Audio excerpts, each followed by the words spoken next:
ভেবেছিলাম বড় হলেই সব সহজ হবে, কিন্তু ছোটবেলার সেই 1 টাকার আনন্দ আর খুঁজে পাই না। শুধু পাই বিল, হিসাব, দায়িত্ব আর প্রতিযোগিতা। তখনকার একরকম ক্লান্তি ছিল মিষ্টি, এখন তো ঘুমিয়েও ক্লান্তি যায় না। জীবন বদলেছে, আমি বদলাইনি। ভেতরে সেই ছোট্ট আমি আজও চুপচাপ কাঁদি। ছোটবেলায় কাঁদলে মা কোলে নিত, এখন কাঁদলে কেউ দেখেই না। এক সময় খেলনা ভাঙলে মন খারাপ হতো, এখন সম্পর্ক ভাঙলেও মুখে হাসি ধরে রাখতে হয়।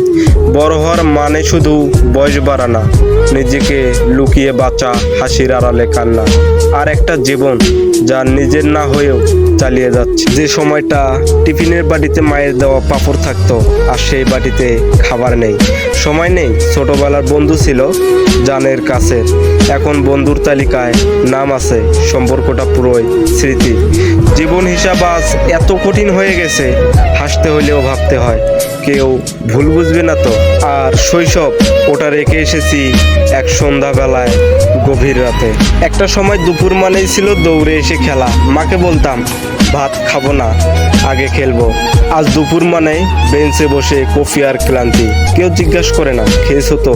বড় হয়ে গেছি, কিন্তু ছোটবেলার ওই এক টুকরো আদর খুঁজি, শান্তি খুঁজি, একটানা ভালোবাসা খুঁজি, যা একটা সময় খুব সহজ ছিল আর এখন স্বপ্ন হয়ে গেছে। এখন বুঝে গেছি বড় হওয়ার মানে হিসাবের পাহাড়, নিজেকে হারিয়ে ফেলা। একটা সময় ছিল দৌড়ানোর কারণ খেলা, এখন দৌড়াচ্ছি বেঁচে থাকার জন্য। শৈশবে ছিল হাসির অজুহাত, আজ হাসিলেও মুখোশ পড়তে হয়। বড় হয়ে বুঝে গেছি এখন আর ক্লান্ত বলার সুযোগ নেই। চোখের নিচে কালি জমে, তবুও বলতে হয় আমি ভালো আছি, কারণ আমি এখন দায়িত্বশীল। ভুল করলেই প্রশ্ন, ঠিক করলে নীরবতা।